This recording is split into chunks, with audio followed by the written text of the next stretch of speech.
시청자 여러분 안녕하십니까? BOA 뉴스투데이 시작합니다. 주요 7개국 G7 정상회의에 참석한 도널드 트럼프 대통령이 북한의 경제적 잠재력을 거듭 강조했습니다. 하지만 기회를 날려버린다면 북한과 김정은 위원장에게 좋지 않을 것이라고 밝혀 이 비핵화 협상 복귀를 압박했습니다. 첫 소식은 조상진 기자가 준비했습니다. 프랑스 비아리츠에서 열린 주요 7개국 정상회의에서 도널드 트럼프 대통령은 에마뉘엘 마크롱 프랑스 대통령과의 공동 기자회견을 통해 북한 김정은 위원장을 다시 치켜세웠습니다. 북한과 김 위원장에게 엄청난 잠재력이 있다고 거듭 강조했습니다. Kim Jong-un, who I've gotten to know extremely well, he is a man with a country that has tremendous potential. 특히 북한의 지리적 위치를 언급하며 중국과 러시아, 한국 사이에 위치한 북한은 엄청난 경제적 잠재력을 갖고 있다고 설명했습니다. 중국과 러시아에서 한국을 방문하려는 사람들은 항공편을 이용해야 하지만 북한 통과 철도 등이 연결된다면 큰 잠재력을 꽃피울 수 있다는 겁니다.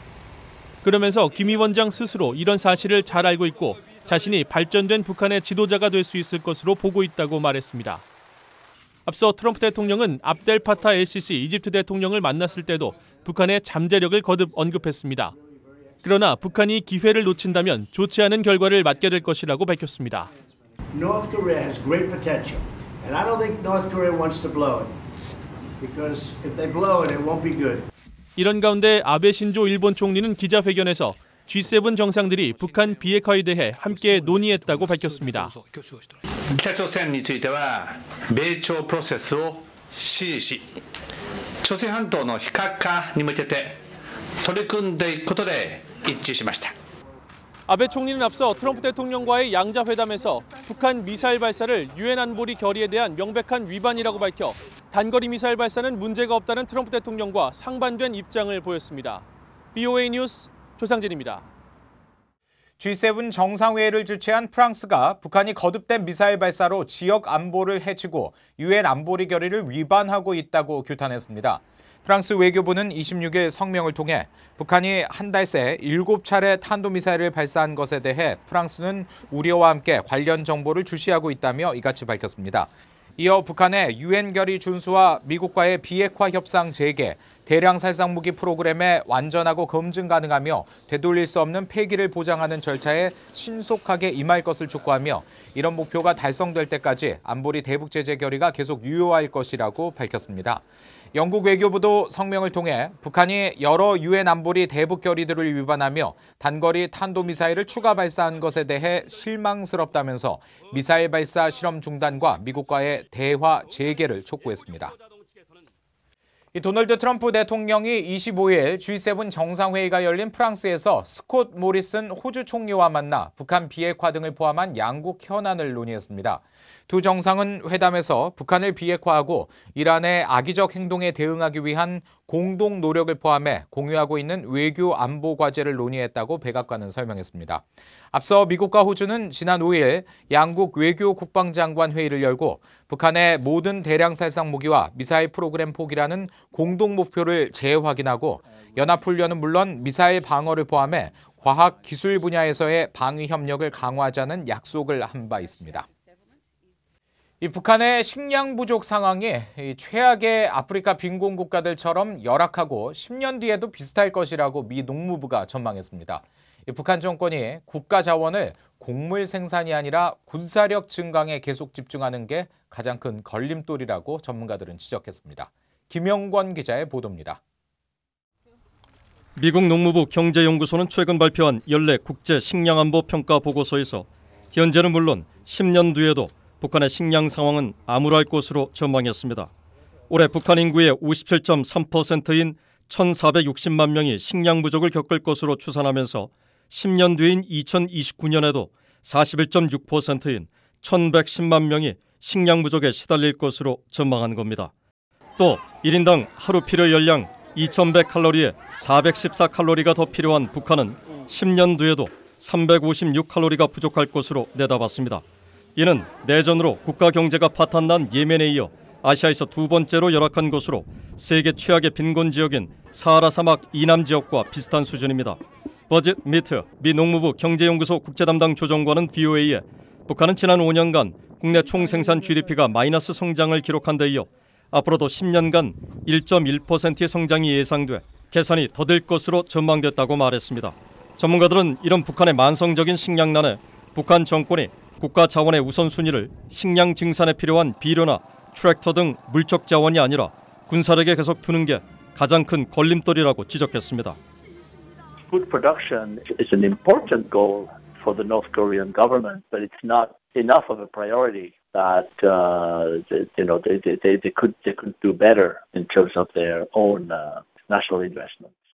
또 김정은 정권 출범 이후 인센티브와 분조 개인에 대한 권한을 더 부여한 포전 담당 책임제를 추진했지만 공급의 우선순위를 군대 등 특수기관에 두기 때문에 농민들이 인센티브를 받기 힘든 구조란 지적입니다. 전문가들은 북한 정부가 곡물 수확에 필요한 물자 공급을 확대하고 분배 제도를 명확히 한다면 아시아 바다권 수준인 북한의 식량 부족 상황을 크게 개선할 수 있을 것이라고 강조했습니다. VOA 뉴스 김영권입니다. 북한 인권 상황의 심각성을 지적하는 목소리가 국제인권 무대에서 지속적으로 제기되고 있습니다. 직접적인 피해자인 탈북민뿐만 아니라 북한에 억류됐던 외국인과 그 가족들도 북한 정권에 대한 비판에 가세하고 있습니다. 이현철 기자의 보도입니다. 태영호 전 영국 주재 북한 공사와 탈북민 출신 인권활동가인 박연미 씨가 다음 달 13일 타이완에서 열리는 오슬로 자유포럼 타이완에서 북한의 인권 실태를 고발합니다.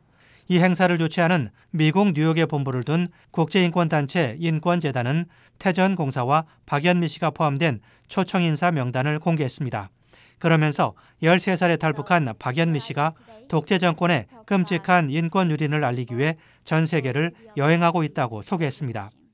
지난 2016년 탈북한 태영호 전 공사 역시 최근 국제 무대에서 활발한 활동을 벌이고 있습니다. 태 전 공사는 지난 5월 말 노르웨이에서 열린 오슬로 자유포럼에 참석해 자유 때문에 북한을 탈출했다고 말했습니다. I decided to break free because as a father, I think it is my last mission to cut the chain of slavery. 최근에는 탈북자들뿐 아니라 북한에 억류됐던 외국인과 그 가족들도 국제 무대에서 북한의 인권 유린 실태를 비판하고 있습니다. 북한에 억류됐다 혼수 상태로 돌아온 직후 숨진 미국인 대학생 오토 원비어의 아버지 프레드 원비어 씨는 지난 5월 유엔 본부에서 열린 납북자 관련 행사에서 김정은 정권을 강력히 비난했습니다. He's a criminal. We give him this status on the world stage and we call him a chairman. He should be called Criminal Kim. 원비어 씨는 아들의 사망 이후 부인과 함께 다수의 북한 인권 행사에 참석하며 북한 정권에 대한 목소리를 높이고 있습니다. 지난 2012년 북한에 억류됐다 2년여 만에 풀려난 한국계 미국인 케네스 배 씨는 지난 7월 워싱턴에서 한 민간단체가 개최한 행사에서 북한 정권은 종교를 가장 큰 위협으로 간주하고 있다고 말했습니다. 특히 북한은 단지 기독교인들이 박해를 받는 나라가 아니라 기독교인들이 완전히 제거되는 나라라고 지적했습니다. VOA 뉴스 이현철입니다. 미 연방 하원 외교위원장을 맡고 있는 엘리엇 엥겔 민주당 의원이 한일 군사정보보호협정 지소미아 종결에 대해 우려를 나타냈습니다. 엥겔 외교위원장은 최근 성명을 통해 지역 안보 위협에 대한 공동 이해를 높이는 데 기여하기 위해 미 동맹국 간 힘든 과정 끝에 체결됐던 한일 군사정보보호협정의 종료 결정을 매우 우려한다고 밝혔습니다. 그러면서 한국의 역동적인 민주주의를 매우 존중하며 지역 안보 구축에 필요한 한미 동맹을 강력히 지지하지만 최근 북한의 도발적인 미사일 시험 발사 행위에 미한일 세 나라가 협력하고 있어야 할 시점에 내려진 서울발 결정은 지역적 안보를 약화시킨다고 지적했습니다. 한국을 방문 중인 유엔 아동기금 유니세프의 헨리에타 포어 사무총장이 한국 고위 당국자들과 잇따라 만나 북한 내 취약계층을 위한 인도적 지원 문제를 논의했습니다. 포 사무총장은 26일 이태호 한국 외교부 2차관과 만나 한국 정부가 유니세프에 공유한 350만 달러 규모의 대북 인도적 지원 사업의 추진 현황을 공유했다고 한국 외교부는 설명했습니다. 앞서 포 사무총장은 김현철 통일부 장관과도 만나 북한 영유아와 임산부의 기본적인 보건과 영양 개선을 위해 양측이 중장기적인 협력 방안을 마련하기로 했습니다.